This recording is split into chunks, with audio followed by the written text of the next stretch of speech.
Hey, welcome back, everybody. This is Sarcasm Speaks. We are Jared and Bob.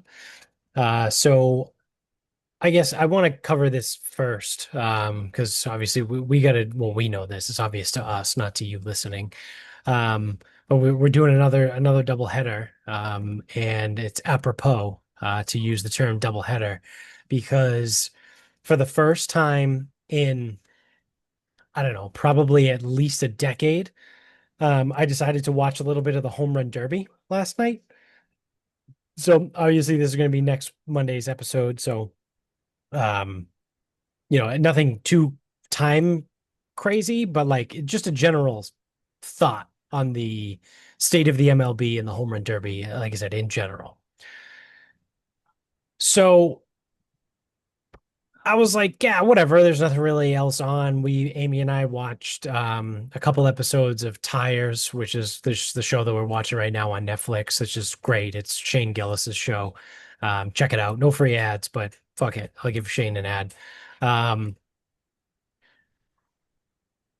so we finished watching that. I took a shower, I got out, and I was like, it's still a little bit of time before we go to bed. And I go, Nikos was talking about the home run derby. I threw $5 on the guy that he said to bet on that's gonna win it. So I was like, sure, I've got a $5 rooting interest, so I'll watch it. Um, Holy shit. It is not the same, obviously, as it used to be from when we were kids, but it's it's worse. It's way worse. So, first off, the format is completely different. It used to be when we were kids, you got 10 outs, right? So you didn't have to swing at every pitch. But everything you swung at either was a home run or it was an out. And you had 10 outs to hit as many home runs as you wanted. That's how it worked, right? And I forget how many people used to be in it. I think there were 3 rounds, so like two preliminary rounds and then the finals, right? So I don't know if there were 6 people in it or if there were 8 people in it, but I don't know. So you had Maybe round one. 8 to 4 to 2 to 1. 8 seems right. Okay, yeah. So there's probably 8, right? So in round one, they go from 8 to 4, right? And it was whoever had the most home runs, the top 4 guys in round one moved on. Then in round two, you would go and mash more balls, and whoever had the most total home runs remaining would move on, right? The final two. Um, and then, or sorry, I might have fucked that up. I think the second round was a standalone, right? So you would hit again, and then I think the finals were cumulative. I don't necessarily remember if I have that backwards or not, but it was something along the lines of like first round, top 4 moves on. Second round, you take the top two. I just don't remember if it was a cumulative top two Oh, it or like way back in the day, like McGuire hitting it over the Coke bottles. It yeah. was top 4, I think went to like a head to head. And then the finals was head to head. Okay. Because So I think that year that Bobby Abreu hit all those home runs in the first round, I think he got knocked out in the second. yeah, I don't think so I sort of remember that one. I remember the Josh Hamilton year because that was the year Josh Hamilton hit 28 home runs in the first round. Made it to the second round. I think it was 2008. Um, he only hit like 5, 6, 7 home runs in the second round, but moved into the finals. So that's what it was. So it was cumulative. So he moved into the finals because he hit 28 in the first round. And then I think in the finals, he only hit like 4 home runs and he lost to Justin Morneau. So that was the 2008 home run derby. So that's what it used to be, right? It was that. So now I remember. So it was top 8, sorry, 8 guys, top 4 move on to the second round. Um, then the cumulative moves on to the finals, and then I think the finals was head to head, right? I think they stripped the cumulative for the finals, which makes sense when you actually stop and think about it, because if in the scenario of a Josh Hamilton, right, if a guy hits 30 in the first round, he can basically just hit five the rest of the way and win. At least back then, right? So the finals was not cumulative. And that's what happened. He got gassed from the first two rounds. And like I said, he only hit like four in the finals and lost.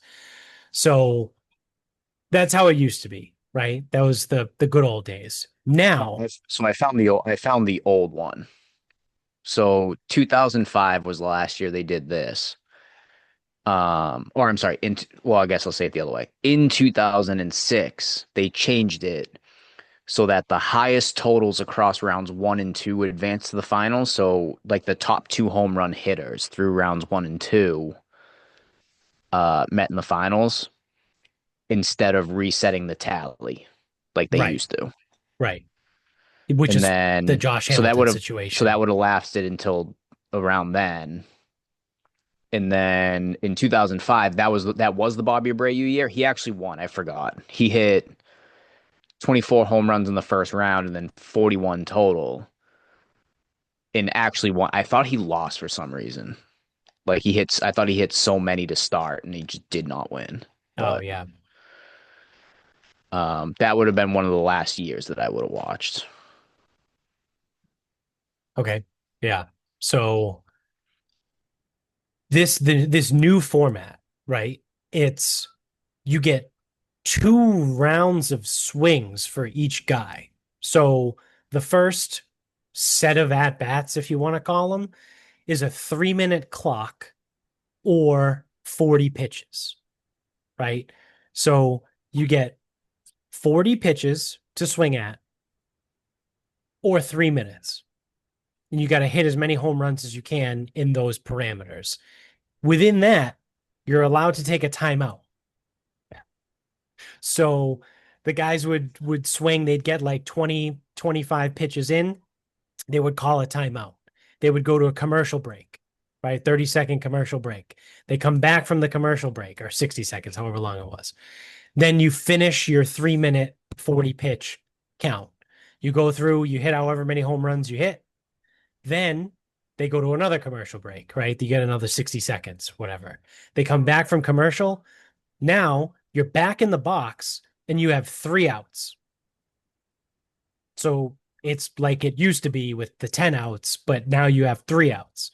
But if you hit a ball over, I don't know what it was, I think it was over 450 yards, you get an extra out. So then you get four outs. So, and then I think also if you hit a ball during the timed phase, if you hit a ball over 500 feet, I said yards. I'm used to saying golf. Hit feet is 450 feet. If you hit a ball over 500 feet, you got an extra 30 seconds added to your clock. So, like, there's all these like different things and moving parts and pieces and this. And then the second set of at bats is three outs. But if you hit a ball really far, they give you an extra fourth out. And then you can hit as many. And then that's your round. That's your round score. So, like, last night, these guys were consistently hitting like 18 to like 28 home runs in a round. And it's like, well, yeah, you're giving these guys fucking forever. Like, I don't know. It's just weird. It was weird. It was dumb. I didn't like it. It's like it's not, it's too many things, right? Like I said, you have the time phase slash the 40 pitches that you can take a timeout during. And if you hit it far enough, they give you an extra 30 seconds on your clock. Then you go to break. Then you come back. Then you have three outs. But if you hit it far again, then you get four outs, right? And then through all of that, that's your total for the round. That's like, all right, that's kind of dumb. So then you move into the second round, right? So the first round, they take the top four guys of the eight, they move them to the second round. In the second round, they seed the guys one through four, right? And then they go head to head in a bracket style. So it's the one goes against the four, the two goes against the three, and then the winners there meet in the finals. So that's stupid to me because you could have the guy in fourth place who just barely made it, right? Going against the guy in first place who maybe hit 29 home runs. But then they go head to head and the guy in fourth place hits one more home run. But the guy in first cumulatively has hit more total home runs, but he doesn't get to go to the finals. Yeah, so So I then guess in the finals, it's head to head again, that's a which debate makes that sense. people like to have then. Should it be cumulative or should it be playoff? Like they talk about this in golf, they talk about it in like sport playoffs. I don't know. I mean, for a nothing thing, it seems like there's a lot going on. It Yeah. used to be simple. And that's my point, right? Is for something that means nothing, right? Other than like have fun, there's way too much going on. It's way too complicated, right? And the other thing, I saw a really funny meme about this today. I don't know if I sent it to you guys on Twitter, but it was the watching the home run derby in 2025, right? And it was the announcer goes, yeah, with exit velocity of 103 miles an hour and a launch angle of 46 degrees, that ball just traveled 471 feet. And then it's the home run derby of my youth. And it's back, gone. Like it was way too much from the announcers too. They were like, "Oh, let's check the bat speed of that. Oh, this guy's this barrel position and exit velocity, and that's all they kept talking about." And I was like, "Just crush balls. All I want to see is you just crush balls out of the back of the stadium. I don't care what the guy's swing velocity is and exit launch angle, and I don't care. I really don't care. I don't care about the taking a timeout and giving them 3 minutes, but giving them an extra 30 seconds if they hit it really far, and then giving them a whole nother separate round within the round with 3 outs. But if they hit it far again, they get an extra out for four. I don't care. Give them 10 outs. You swing the ball, you swing the bat at the ball. It's either a home run or it's an out. When you get to 10 outs, you're done. Then you move on. Like, just keep it simple. I mean, at the end of the day, though, like, what do I think doesn't matter? Because I ain't watching and they ain't marketing to me. So I don't know who the home run derby's marketed to. It can't obviously be like pure baseball fans because pure baseball fans already watch. Yeah. So I guess it would have to be younger people, and the younger people care about shit like that. Um, Yeah. It's funny you say that because my thought was when I like right before we came on, I was like, formulating my thought for this and which angle I was going to take with it. The thought that crossed my head was it's almost as if you gave a bunch of kids between the ages of like 8 to 12, like you gave them full reign on designing something, right? It feels like something a 9-year-old would come up with for the home run derby. I was thinking basketball. It's like But that sounds a like, lot like horse. No, it's not like horse. yeah. It's baseball rules. Just But like, making it up when as we kids go. when kids play and they play different games and they like kind of Kids make don't shit play up. anymore. Well, yeah, I mean back in the day when they used to. It's like, you're up there and you're like, "Oh yeah, but like if I hit this really far, you're going to give me an extra 30 seconds or I get an extra out or you know what I mean? Like, well, in this rules I have an extra out and but I need to take a timeout." Like it seems like something that was formulated by a 9-year-old. And truthfully, when I was 9 years old, that's the best home run derby I can remember. Maybe someone thought about this, and that's exactly what they're doing. Because again, the people that would watch anyway watch. The people who gamble gamble, and then everyone else just bitches about it. Yeah. I mean, you got to think the home run derby was always for kids anyway. Yeah. Yeah. Like even if the home run derby was the 10 outs, would you give a fuck without placing a wager on it? No, with if I didn't bet on it, I wouldn't have watched it last night. So I'm like, it would be like a it's like what it's like why like World Long Drive has never really like taken off. It's like, Yeah. wow, another guy hitting it far in a controlled setting. Yippee. Yeah. Here's the thing, it's like I don't even want to watch baseball, let alone fake baseball. Right. So they're never getting me, and that's fine. They don't have to. I'll watch golf and I won't watch baseball. It says a lot.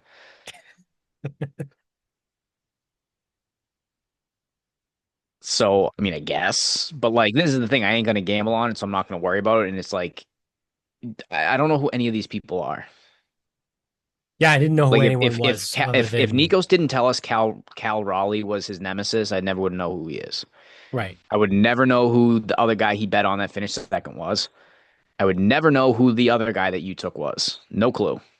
And Yeah. then even going back, it's like Vlad Guerrero Jr. won one, and I remember the Rodriguez guy. I think he beat him, maybe not. The Rodriguez. Oh no, Juan Soto I think beat Rodriguez, but Rodriguez was the chicken dinner pick that year. So it's like that's how I heard of him. Like I've heard of Juan Soto, yes. Pudge Rodriguez? No, this was like Ivan? 2022. Oh, okay. I don't know any I mean, Rodriguez's oh, in dude, honestly, detail. just pick any Hispanic name beginning with a J. It's one of those. Like to be Yeah. completely fucking, Yeah. I don't even know, discriminatory against it. Yeah. He could be a Julio. I doubt he's a Could be Jorge. a Like, Jose. yeah, I think he's a I like if I were to guess, I'd say he's a Julio. But Yeah. yeah, I mean, I just remember the Rodriguez dude that was a chicken dinner pick. So and he went to the finals, and I think he Yeah. lost. I think he lost to Vlad Jr. Like, but like the two guys in the final last year, no clue, no clue. It's almost like the Yeah. guy who wins the dunk contest every year. It's like who, what? Right. Right. Same thing. And then, like, dude, the dunk contest is the same thing. It's like same shit. Already seen it. Yeah, I mean the dunk contest I feel like is a little bit different because guys don't want to like actively don't want to do it anymore because they recognize that like it's just all the same shit. Right? Like the home run derby is a little bit different because it's like you're just mashing home runs, right? Versus like again, how many times like it doesn't matter whether you jump over a Kia Optima or a Kia Soul or you know what I mean? Like you could jumping over a car is jumping over a car to dunk a ball, right? Or like dressing up like Superman or dressing up like Spider-Man. Like it's all the same shit, right? At the end of the day. So like the dunk contest is, I think, in my opinion, is just dumb at this point because everything's been done. Um, I mean, again, not that the home run derby is great because I just spent 15 minutes shitting on it, but I think it's better than the dunk contest. But I do understand where you're coming from. Like it's along the same lines. Yeah. I mean, just think at some point it loses its interest for everybody. Yeah.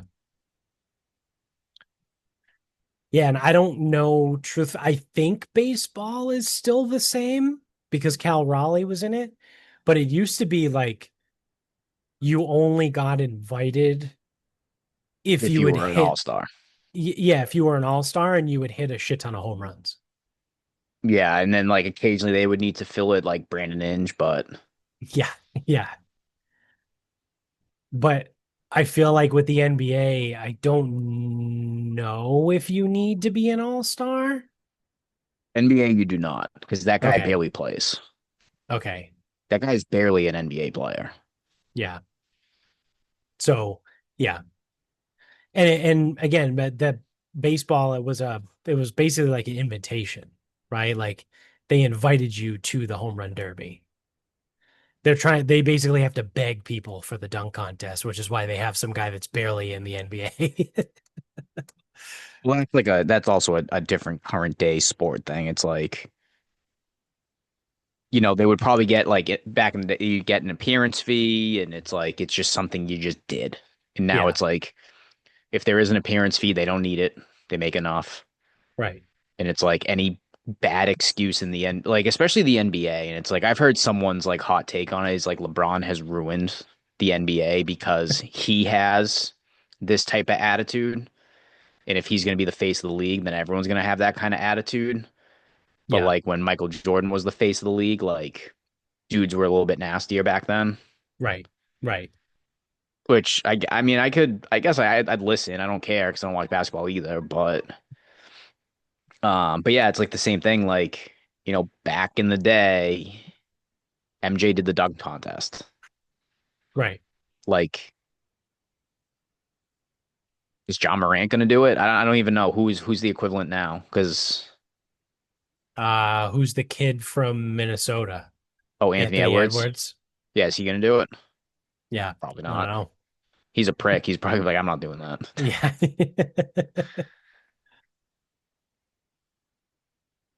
Yeah, I don't think Giannis ever did it, right? Probably not. Kobe never did the dunk contest either, though, I don't think. Probably Unless not. he did it when he was young. Yeah, I was gonna say probably not, but he also has like a little bit of an odd career arc because uh he was so when he was I mean obviously he was very young because he was out of high school.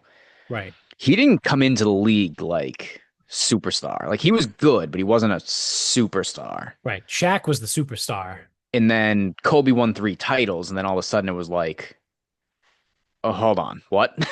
Yeah, yeah, So it was like, yeah, he came in as like a teenager, and then by the time he had like fucking was what 24, he was a 3-time champ and a 1-time loser at that point or something.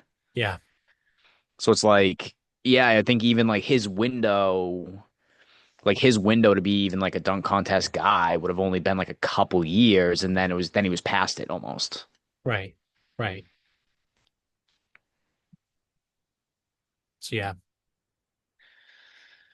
But then I don't also know. like Vince Carter, Jason Richardson, like that's kind of like who the crowd was at the time. Like they were good dunkers, Right, or at least they right. showed good on TV. I don't want to look back; that would be a nightmare. Yeah, So it's almost like let the dunkers dunk. right, right. So I got one more quick thing, then we can wrap things up here. I saw this today and I thought it was interesting that Starbucks, of all companies, made a an announcement that they're going to force their employee, I guess force sort of is the right word. It's not the word they're using, but they're forcing their employees to come back to the office 4 days a week. And this to me seems like the first company that has really put their foot down as far as you're doing this or you can go. Because I know Dell EMC came out. They made their employees go back 4 days a week back in like November, and they made their employees sign paperwork that said if you choose not to come in 4 days a week, you will not be prioritized when it comes to promotions and raises. Like, so Dell kind of was the first company to be like, you're doing this or like, we're going to fuck with you. But they like were upfront about it and made people sign paperwork saying that. So people were fine. They were just acknowledged. They were like, yeah, sure. I don't give a shit. Right. If someone just worked to work or did whatever, right. They're like, yeah, I don't care. I'm not coming in 4 days a week. Starbucks has said you're coming in 4 days a week, or if you don't want to do that, we'll cut you a severance package and you can just quit. So we'll cover you for the next, I forget, I didn't see how long it was, but typically they're usually between 6 and 12 months. Usually I think 6 to 9 months is more realistic for a severance package. Um, but yeah, they were like, you're coming in 4 days or you're going to take this severance package. And coinciding also with the 4-day work week. No, it does not. Okay, so they still have to do their one at home Yeah, or remote. they can have 1 day at home. Then that's right. It's just funny that again, it's Starbucks, right? The company that like is the crazy liberal, blue-haired barista and all this other shit. And obviously this applies to their office people. If you work as a barista, you're in the fucking coffee shop every day, right? Like, Yeah, or you can work 4 days and you get paid for 4 days. It's a right, right. Yeah, because you're not a salary employee. But yeah, again, it's just one of those things that I saw and I was like, oh, that's interesting. I saw it popped up on LinkedIn. Someone posted it and I read a little bit. I read like the first like three paragraphs of it. But yeah, Starbucks, huh? would have thought. Yeah.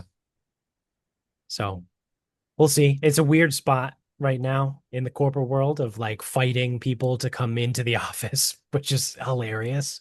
Like every company is dealing with it, but it's interesting to see the different tactics that people are taking. Because like we made the mandate, but like there's no real like enforcement of it. Yep.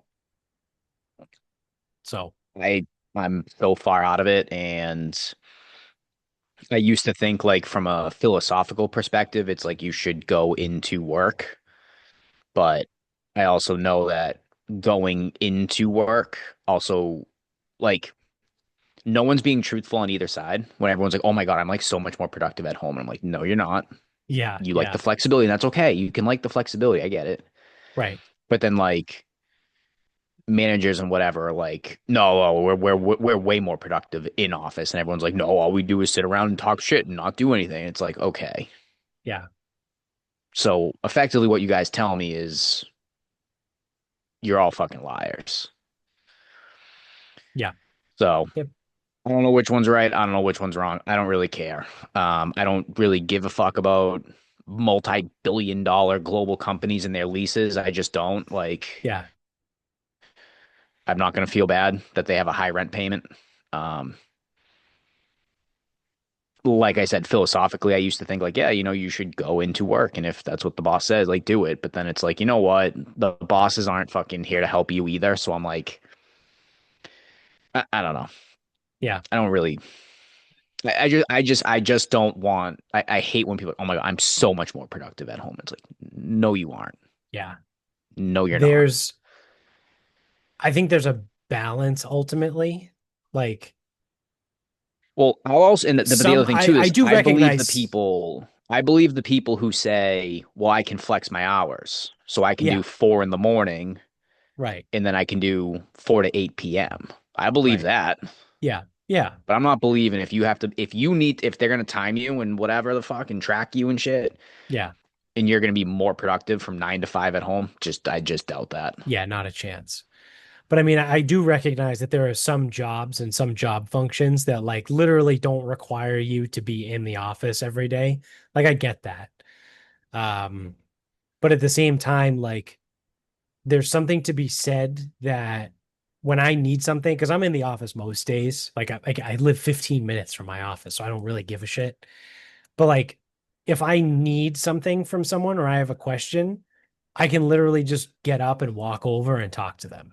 Right? Like I can get my answer instead of sending an email that doesn't get answered for 3 days or sending someone a Teams message that doesn't get answered for hours, right? It's like, or days, right? It's like, again, if I need something, I'll just walk over to them and ask them, right? Or if something kind of shit hits the fan a little bit with something and I got to go to, my boss's boss, I'll just kind of like stick my head in his office and be like, hey, want to give you a heads up. This just happened, right?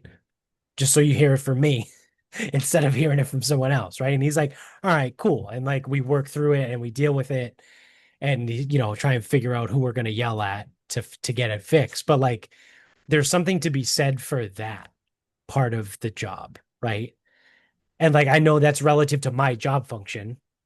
And if I were a software engineer, like does it benefit me to like have four of my coworkers sitting 20 feet away from me? I don't know. I'm not a software engineer. I can't really answer that question. But I think like those guys mostly just hammer code all day, right? Like they're in coding and designing and shit like that. Like they might not need other people. Again, just work in other industries. I don't know anything.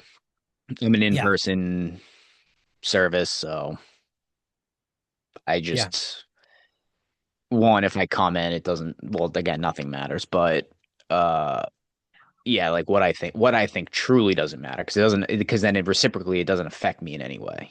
Right. The only thing that kind of does drive me crazy is it just does seem like traffic is out of control Yeah. because nobody has that level of consistency. Thus, no one, like, people used to take the train, no one takes the train because it's like, oh, I only need to go in twice. I'll just drive. Right. Now, the MBTA is a separate conversation. I think that's the only thing that I could argue that would be something, but I also know that just because people go back to work more regularly doesn't mean that the problems I see would be fixed because they wouldn't. Right. They should, but they wouldn't be. Um, I don't know. I feel like we're gonna be fighting that battle for fucking 30 years, and people will be like, "Well, I remember in 2019, Yeah. I mean, every day, every day with a shirt and tie."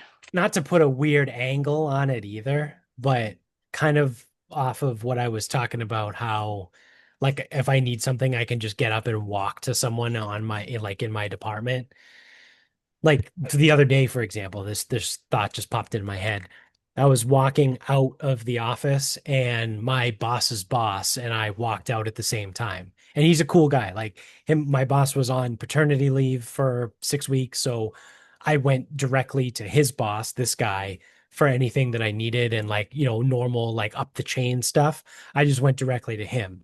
So like over that time, like we developed a working relationship, right?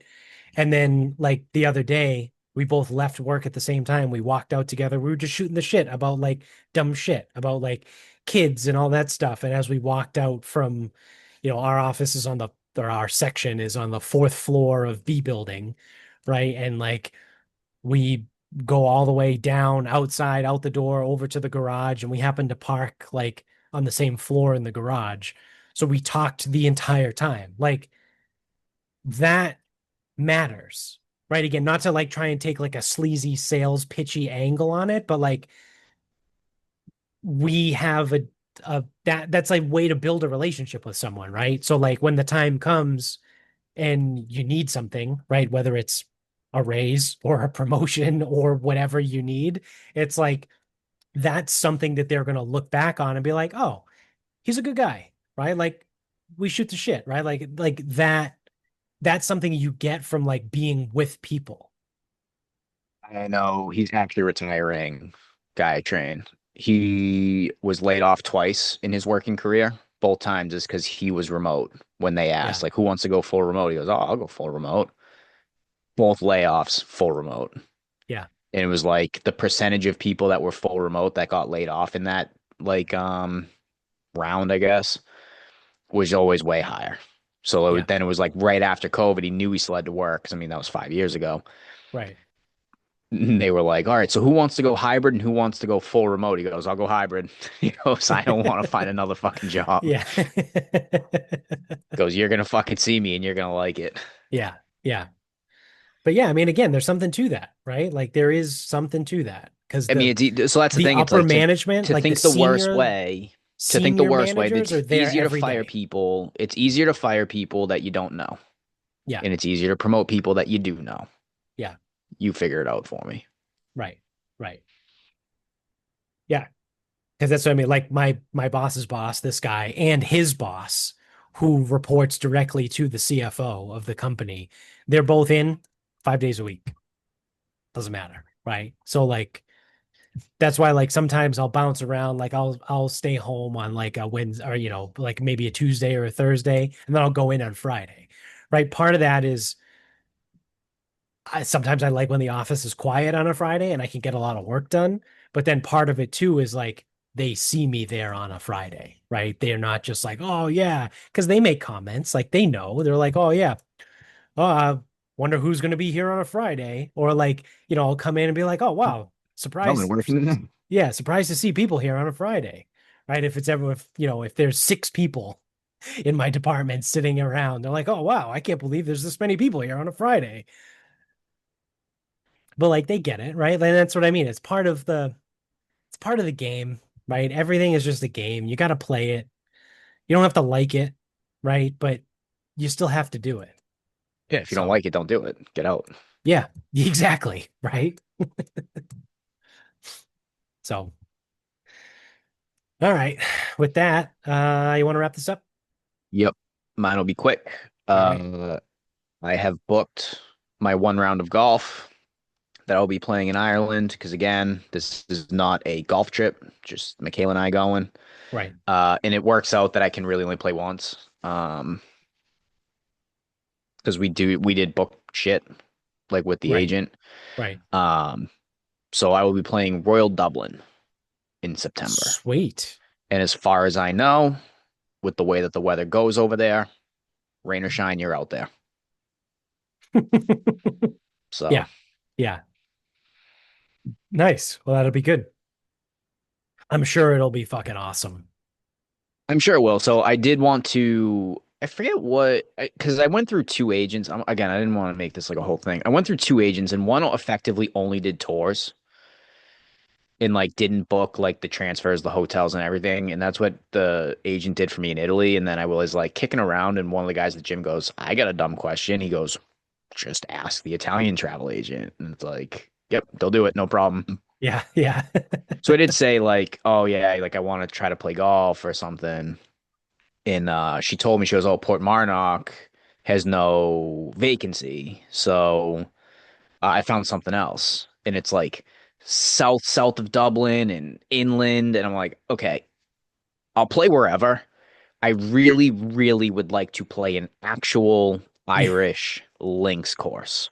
Right. So I just like replied back to her. I go, "Can you just put us in this hotel that's actually just north of Dublin, like still in it, north of the city center?"